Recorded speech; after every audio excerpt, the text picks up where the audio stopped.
Welcome to At the Table, where we are connecting entrepreneurs, discovering missions, and building communities with purpose, body, soul, mind, and business with Charlie and Heather. with Women in Leadership.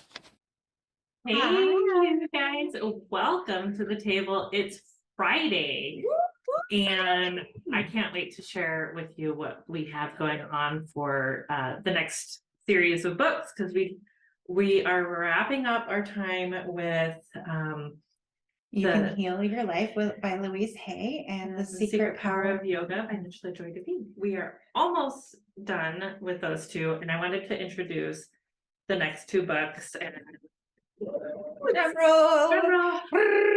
The Mastery of Love by Don Miguel Ruiz. If you have read the 4 Agreements with us, this is an additional added batch of awesomeness. Yes. I can't wait to go through with you. We're going to talk some more about this in just a minute. But the other book we're going to talk about this next series is Career Self-Care by Minda Zetlin, which is fabulous. We're very excited to dig into this. It's really exciting. So you can see we're already digging in. We've got notes and things in there. So we look forward to that in May. Yeah. Ooh. Oh my gosh. Actually, I think it launches the last week of April. I don't know. Yeah, I'm so confused. We are going out of town for I don't know what, 5 days or so. Mm-hmm. And so we're working a little ahead. So the calendar is really mixed up right now. Yeah. So don't ask us. The Mastery of Love. Oh my gosh. Just a few months ago, we were on Lisa Hannigan's show, Engage and Shine. And before we went on that show, all 3 of us, Lisa Hannigan, myself, and Heather, read The Mastery of Love. And we talked about it on her show. And it was difficult to pick just a few things to talk about in that show. It was. We decided we wanted to delve a little deeper this year. So this is one of this year's books. But what we are going to share with you guys today is that episode that we filmed with Lisa Hannigan on her show, again, Engage and Shine, which is on Win Women TV, which is on the Fire Stick and Roku. And you can watch it on your laptop, and it's a really awesome place to go and connect with other women who are winning. Win women. Woo! So please enjoy today's episode. Namaste. Namaste.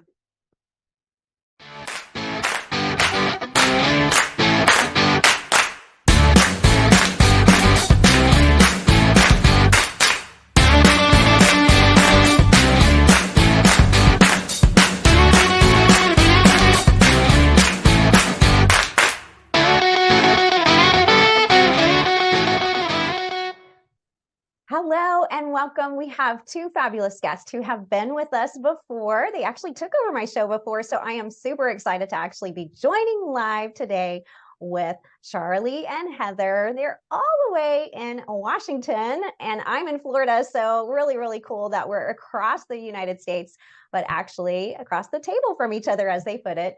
So Charlie and Heather do all kinds of cool stuff. They help people with social media. They help people with leadership skills, body, mind, soul. They have a podcast, and I'll have them share all about that with us in just a few moments. But really, I am just honored and blessed to be able to share time with them today here on Engage and Shine. So welcome, Charlie and Heather. Hi, Lisa. Thank you so much for having us today. I'm Charlie. And I'm Heather. And of course, Lisa knows that. She's fabulous. She has also been a guest on our podcast.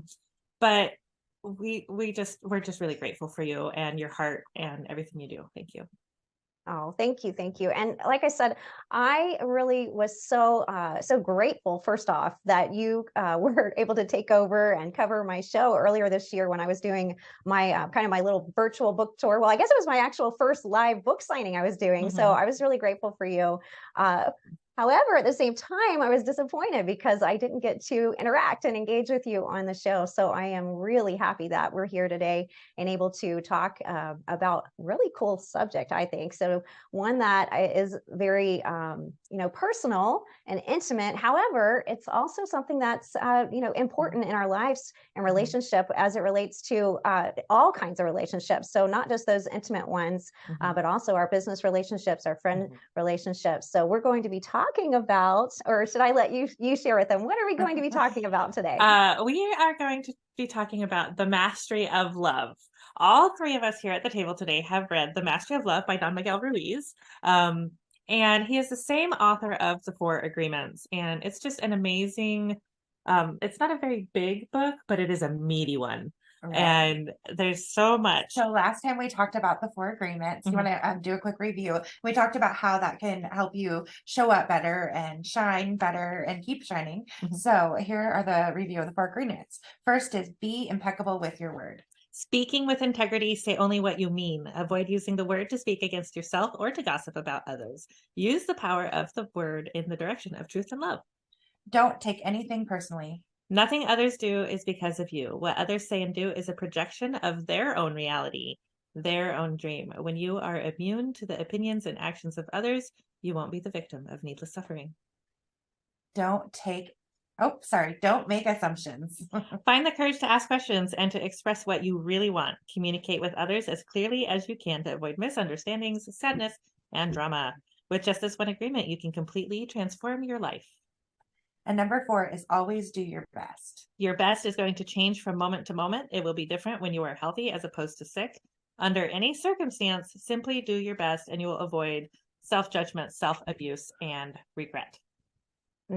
Powerful. And I really love that you picked that for your topic that you did when you did this show takeover. And for those listening and watching, I will be doing a link to that show in the show notes because it really was a great episode.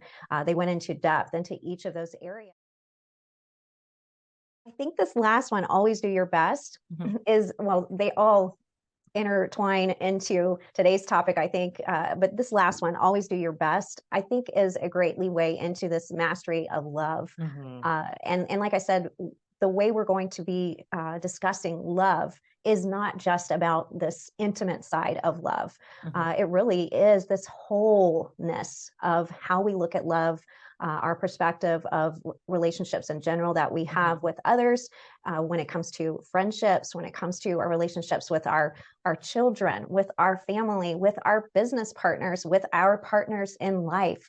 So this book was so packed full. Like you said, it's this little book. It's not really a long read. However, it is full of so much power and so insightful to get your mind going and make you wonder, how have I been looking at this love word and what it means to me? I think it's really important to also remember that when we're speaking of love, we're also reflecting that love that is in us. And one of the interesting things that I found when I read The Mastery of Love is it talks about when we were kids and how basically we're trained not to love through our domestication process. We're taught to treat people a certain way. We're taught to interact a certain way, which might not be a way of love. You know, maybe we're singing and dancing and full of love and light, and somebody tells us, knock that off. That joy is stolen from that moment, and then that teaches you that's not what you're supposed to be doing. So little bits of time, the joy and the love get stolen until we forget how behaving in the way that they want us to be behaving within the parameters of the domestication for basic society. It's pretty intense. And you know, and I think while I was reading this and that part especially, you know, for a little bit, it made me, and I don't want to say feel guilty because, you know, we do things for our children out of love. And, you know, I think for just a moment, though, it took me back to raising my daughter and thinking about things that I may have said or things that I may have done and going, oh gosh, well, I hope that that didn't shape anything, you know, later on into her relationships and how she looks at love. Did I rob her of anything in her viewpoint? However, as you know, take the message in through the words of the book and the wisdom of the author, you understand that this is not something that you do intentionally. This is just something that, you know, we've learned, and that it's just something that happens, and we kind of have to unlearn it and to reframe our way of thinking and how we look at our reactions and our words that we're using, even our words that we're using with ourselves. Especially our Big words that we're time. using with ourselves. And what are those go-to words? Yeah. Mhm. Because it's like you can be working on it and replacing those words, but in that heat of that moment, what did you just say to yourself? Would you tell your little 3-year-old that? Mm. Like, oh no, oh no. Yeah. So And sometimes as I'm learning and growing, my kids are big kids now, but sometimes I wish I could go back to when they were little, before I may have said or done those things, so that I could do better. Like, because I wasn't. because now we know a perfect better, mom. right? Now We I know a better. different way. I think it leads to conversations with our children too. I think know that so. I've had conversations. Hey, I feel like this may have affected you the way I responded to this, and having that conversation. Mhm. And then they're like, my son was like, what are you talking about? And I was like, cool, because these are the things that we have in our head, but if we don't talk about it, we could just get stuck on a loop in there, and it may never have been a thing for them. Mhm. But because we're learning something new, it's an opportunity to share and communicate in a different way now. Well, and I think too, though, they may verbalize that it didn't affect them, or they think that it did not affect them. However, I think as we were reading this book, we also learned about our subconscious, and that repeated things like that can, stay in our subconscious and impact how we look at love and how we form relationships later on. So we do still have to be mindful and careful. One of the biggest lessons, there's so many lessons in this book, but one of the biggest lessons that I took from reading this was I can only be responsible for me. Only Yes. me. And how many times do we try to be responsible for someone else? And we're talking about our children right now for just a moment, but we do try to be responsible for the actions of our children, and we can't. We can show them right from wrong, and we can guide them and counsel them, but in the end, we still are only responsible for ourselves. And we carry that into so many other things, even with our friendships, with our relationships that we form with people when we go into the workforce or into other things. We take this burden onto ourselves that we can fix this, or we can help make it better if only we and we put all this pressure on ourselves, and it's really not necessary if we accept the fact that I am only responsible for me. That was a big one for me too, because I feel like I'm responsible for my husband and his emotions, and my kids and their emotions, and I'm not. But when I see that they're having a problem, do I try to fix it? Yeah. Is it up to me to fix? Not so much. I can help We've guide definitely them. been trained to be that, oh, come here, let me nurture you, when what's healthy is for us to feel our emotions and work through them. And I think some of the biggest thing is learning just to witness. Like, I'm here for you, and I know this sucks. Yeah. And to help those around us, I think that lesson of their happiness is not our responsibility. The happiness comes within. And that was another, and right now I know I have a sweater on for those that are listening and can't see. I have a sweater on, but I just got goosebumps just saying that out loud. Happiness comes from within. It's not an exterior factor. It's not something else someone does for me. Only I can make, my own happiness. Now, there may be things going on around me that make me feel happy. And being in a good relationship with someone, you're with a friend that you have a good relationship with, you work with someone that you have a good relationship with, and you have this great vibe and you get lots of things done. You have a partner in life that you feel great with, and you feel the love and you feel good when you're with them, but still they're not the person that has, created that for you. You're creating that for yourself, because you know what it is that you want, and that, what makes you happy. So I think that was kind of an awakening inside me. Yeah, it was an awakening. You know what you want. Yes. You know what you want. That's like huge, right? Because I know that was something I really struggled with, because I was giving to everyone else, but I wasn't giving to myself. And I still am really hard on myself in my head Mm. when I'm really stressed out, but it's something I know I'm working on. But it's like last week I was really, really stressed out and I wasn't going to wear this bracelet because in my head, I was like, you're not worthy of wearing that. I was like, oh, hell, I am not. And I put the bracelet on. I was like, why am I talking to myself that way? Exactly. Like, whoa. Exactly. Like, so, you get stressed out and you go back to those old things. Mhm. So it's great when you can call yourself out on it. Yeah. Yeah. So there's a chapter in the book that talks about these perfect relationships. So let's talk a little bit about what this perfect relationship looks like in the book. So Charlie, what did you think about this chapter and how did it impact you when you read it? Okay, so this perfect relationship thing, it talks about if you think about pets and their relationship with you, like my dogs are always excited to see people when they come to the house. It doesn't matter if they were gone for 5 minutes. I got to Or tell you 5 about that years. whole day, even though you just saw him 5 minutes ago. I Yeah, love it. they get so excited. It's like they're really excited when you come home and they just love you and they just want to be with you and they just want to snuggle or lay at your feet and just be nearby. And they're just happy to just be dogs, right? And we accept them as that. This is my dog. I You love don't her expect just the dog to do anything else Right. than be a dog. Mhm. Yeah, Exactly. but we expect people in our lives sometimes to be something they're not. Yes. Sometimes we expect ourselves to be something we're not. Yes. And Yes. so think of yourself as a puppy. You just want that love and attention, and it's okay to be yourself. Yeah. You're just you. Yeah. Yeah. If somebody doesn't You are one of one. you are one of one. Yeah. If somebody doesn't accept you for you, they don't really love you. Yeah.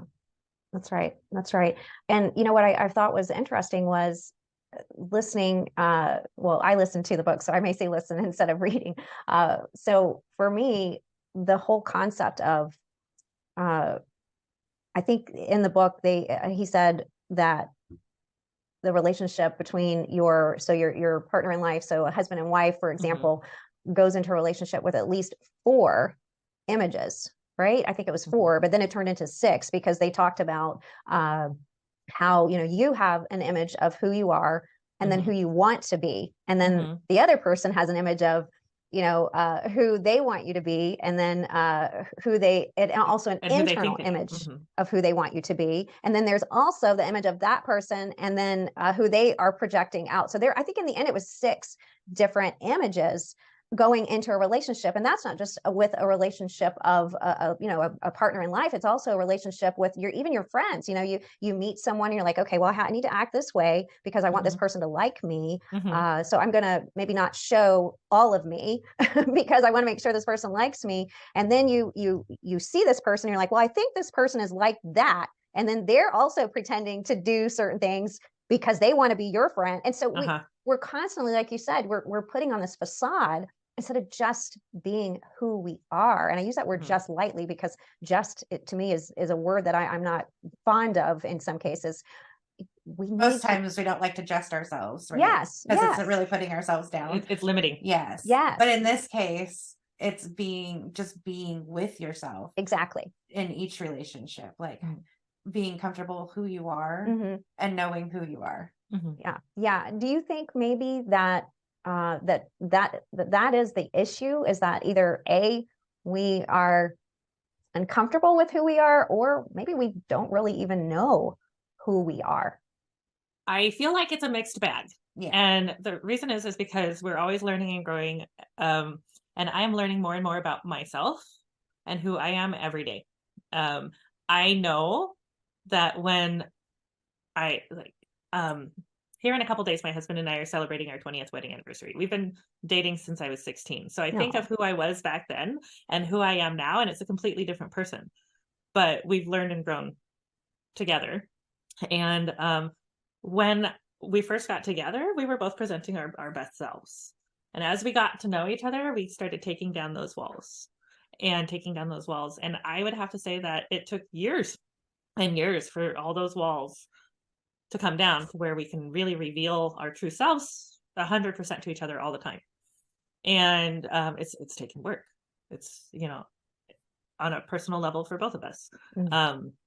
But I forgot where I was going with that, but So the difference between where you were when you were 16 Yeah. and in love, quote air quotes, right? right. It's a In different- love at it's totally 16 different. and in love. How many years later? 20. 20 years later. There you go. Like Yeah. that's a different love, right? Like it's Yeah. a different, it's not that I'm flying around and I'm spinning and I'm dizzy hmm whirlwind. Right. That doesn't equate to everyday life, right? Like No.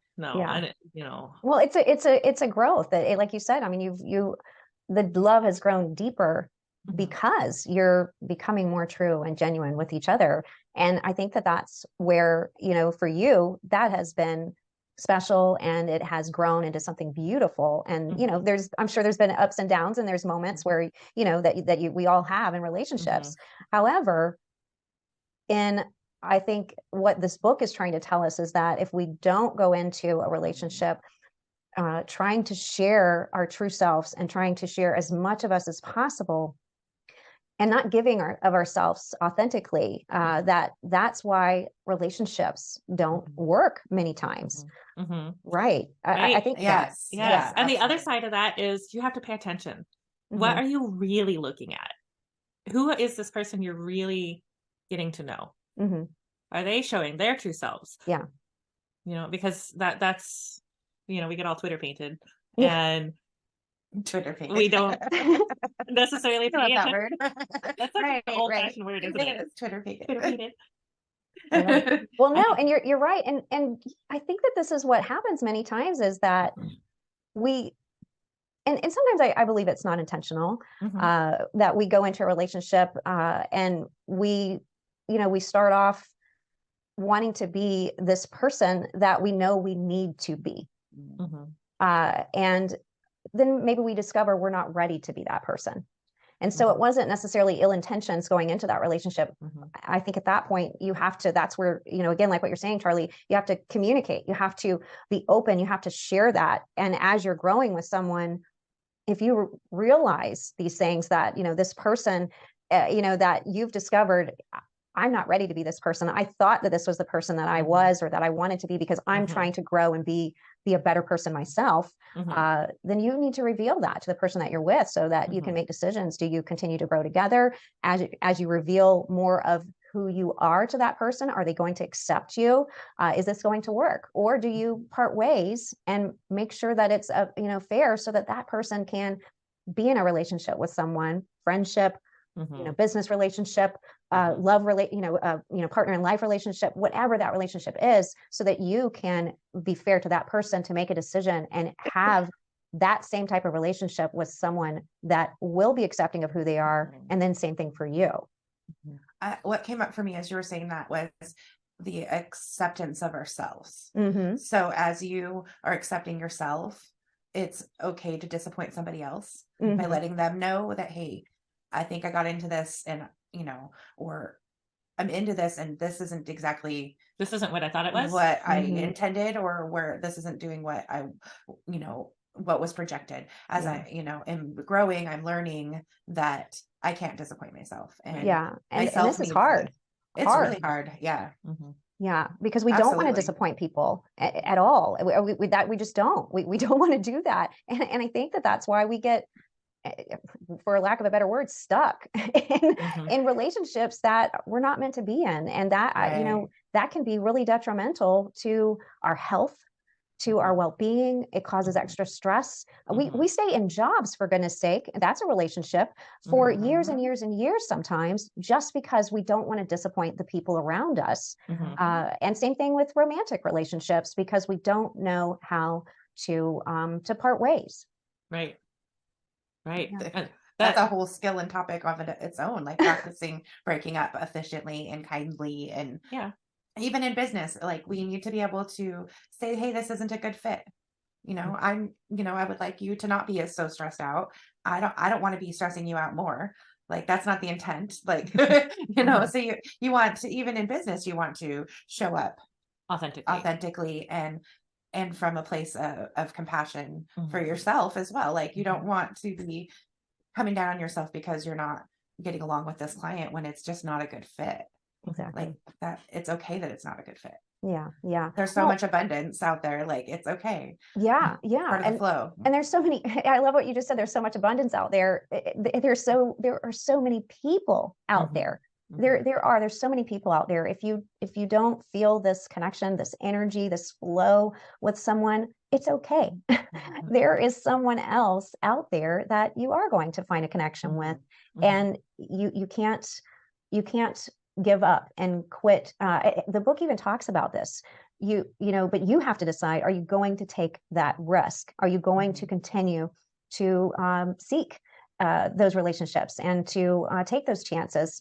And I love that it did, talk about that, because it is, sometimes that's what happens, is that we get in intimate relationships, we get our heart Mhm. broken, and then we don't Mhm. want to take those risks, or even in friendships, we Mhm. get burned, so to speak. Mhm. And we feel like, oh, do I want to really become that close? I know I had a really hard experience in a business relationship at work early on in my career.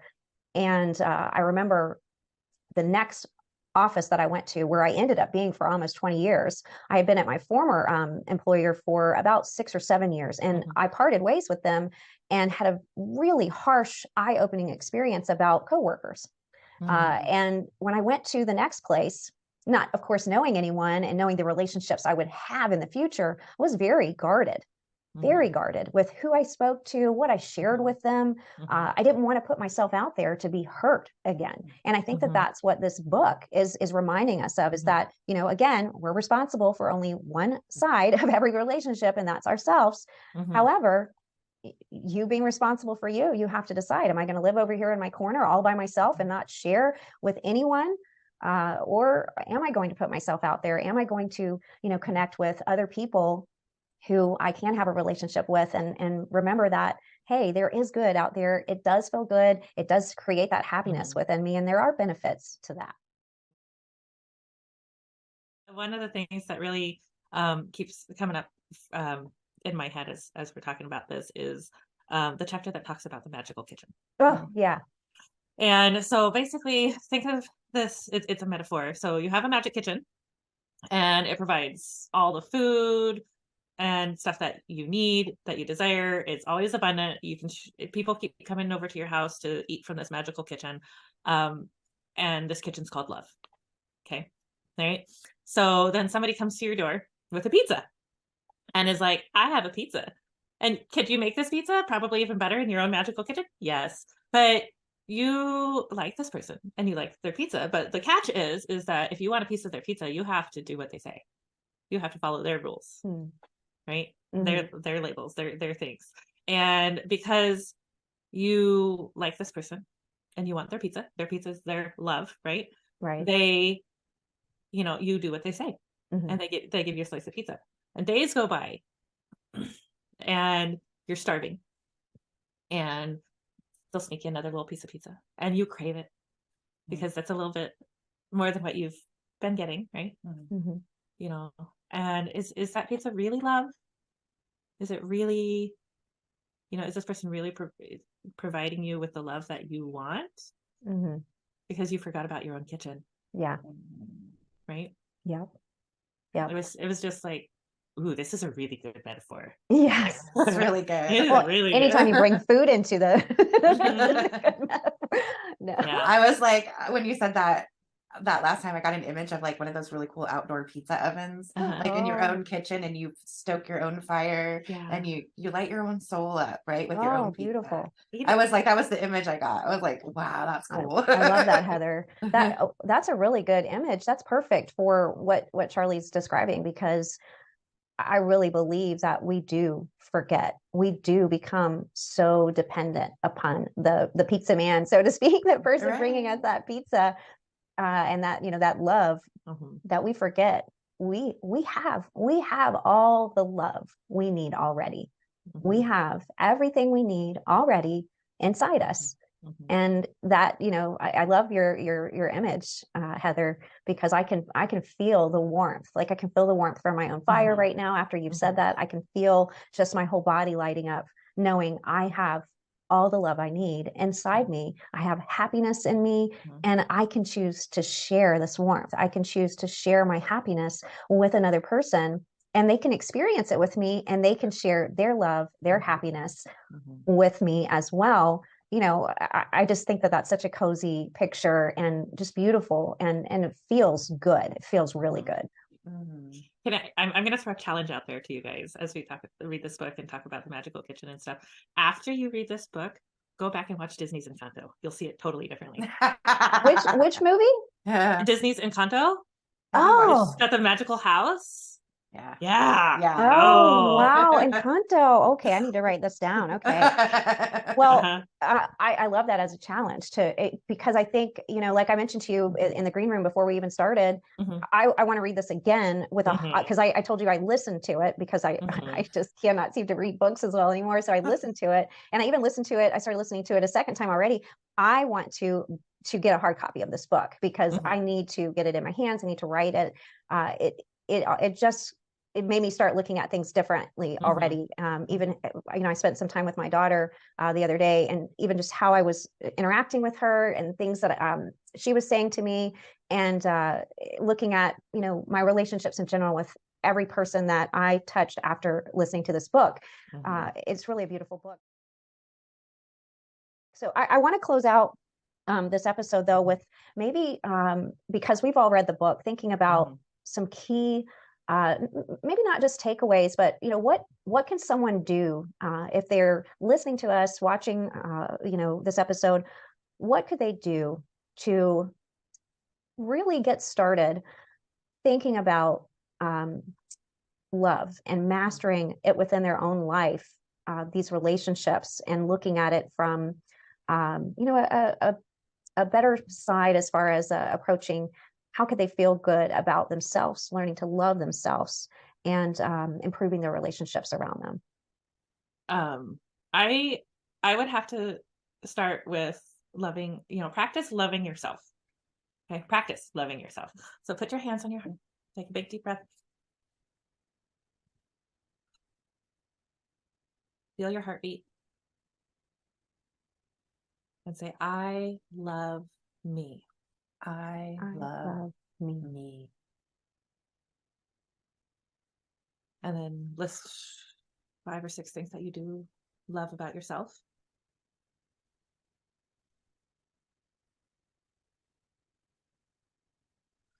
Really dropping into your heart. Digging deep just a little bit. And I'd spend probably about 5 to 15 minutes a day with your affirmations of self-love. It helps replace that track that you have going in your head when you practice them on a regular basis, so that you can be aware when you're not using the things you want to be saying to yourself.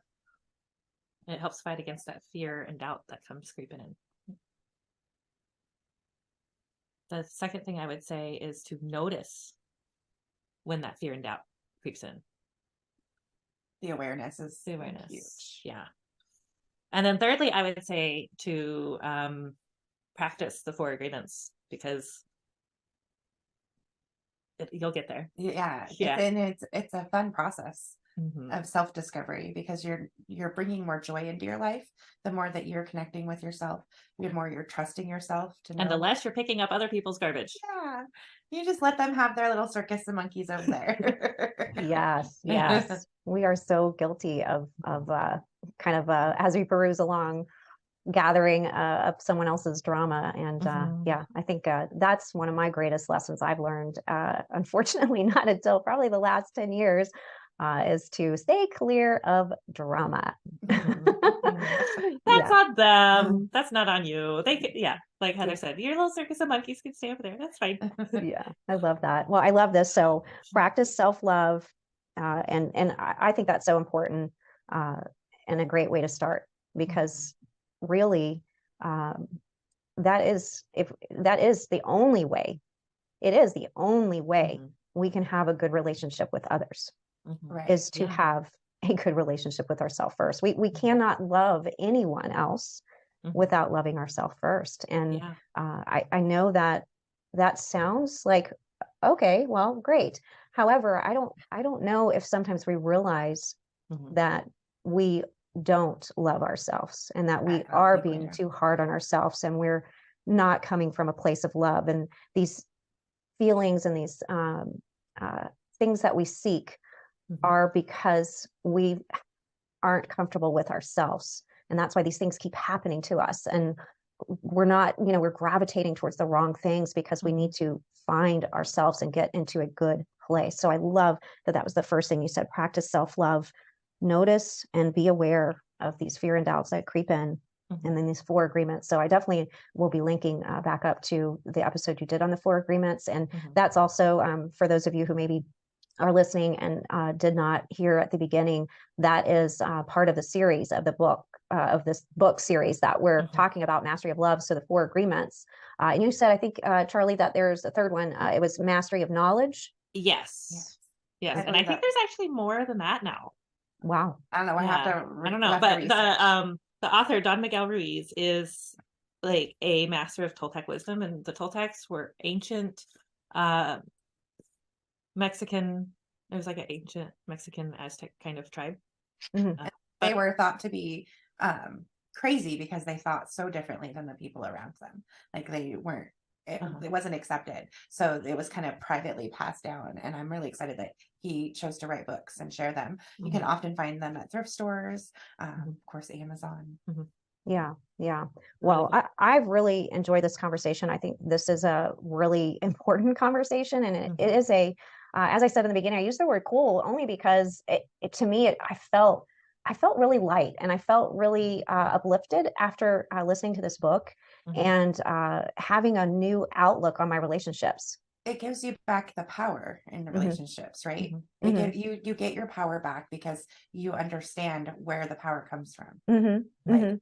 Yeah. my joy comes from within. So how can I cultivate that? Yeah. I am responsible for me. I'm responsible for me and how I'm showing up. Yeah.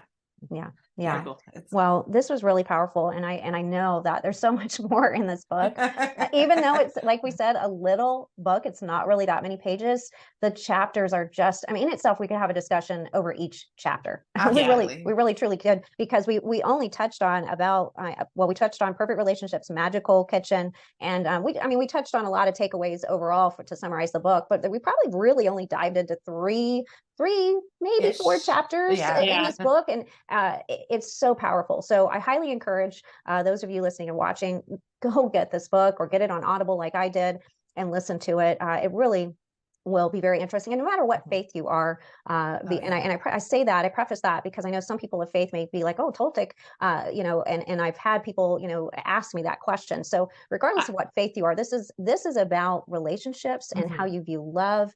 And Mhm. it really will give you some insights into yourself and how you're viewing your approach to your communication with others, and how you are viewing yourself, more importantly, about the energy that you're putting out there to attract other people in your life. I really felt that this book, the whole series, went along with any religious belief because it gives you the power to make that choice for yourself. Right? Yes. So when somebody comes at you and they're saying something fearful because They have propaganda figured is out. based Mhm. in fear, Mhm. you're calm and decided, and you Yes. know how you feel.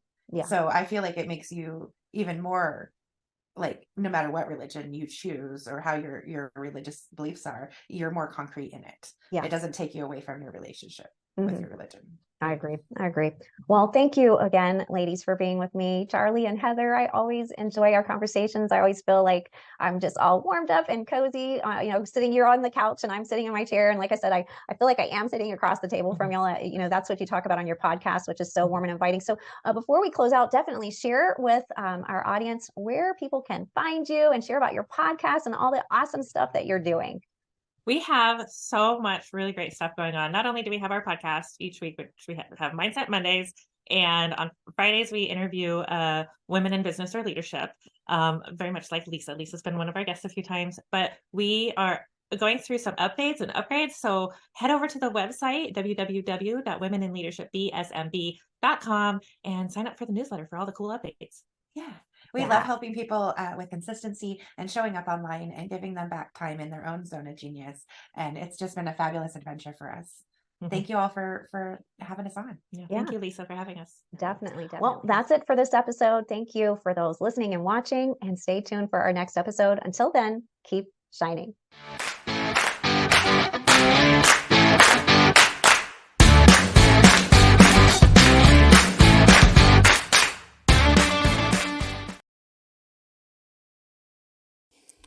The Marysville Police Foundation is a 501c3 organization to support these areas of the Marysville Police Department: law enforcement, officer wellness, and the community outreach programs and activities. We look forward to serving you. We take the mystery and pain out of social media consistency for your business, giving you back time to shine in your zone of genius. Social media is the new branding. It deserves its own attention, thought, and effort. Yet so few businesses actually take this seriously and invest enough time on their strategy. We can do it for you at an affordable rate that will fit into your budget and allow you to pursue other revenue channels as well. The hardest part of social media management is keeping up the consistency to be seen and know what to post, when to post. Are you ready to have everything ready to go for you, saving you time and energy by not having to do it all yourself? Still getting your message out so that people get to know you, like you, and develop trust while opening yourself up to more time for the business of your business where you shine. Working with Women in Leadership, BSMB LLP, is a unique experience that bridges the gap from face-to-face to virtual relationship marketing. Not only do we love to help you shine on social media, we love to share tools to help you grow with us, body, soul, mind, and business. Check out our podcast and YouTube channel for Mindset Mondays, Social Media Training Wednesdays, business interviews and special topics on Fridays, and weekly readings on Sundays. To schedule your consultation or podcast interview, head to our website, www.womeninleadershipbsmb.com. Our weekly readings on Sunday, our podcast, Mindset Monday, social media training with Heather on Wednesdays, guest interviews, and special topics on Fridays. Thank you for joining us. Find out more and schedule with us online at www.womeninleadershipbsmb.com, where you have a spot at the table. Thank you for joining in on the fun. Be sure to like and subscribe for more.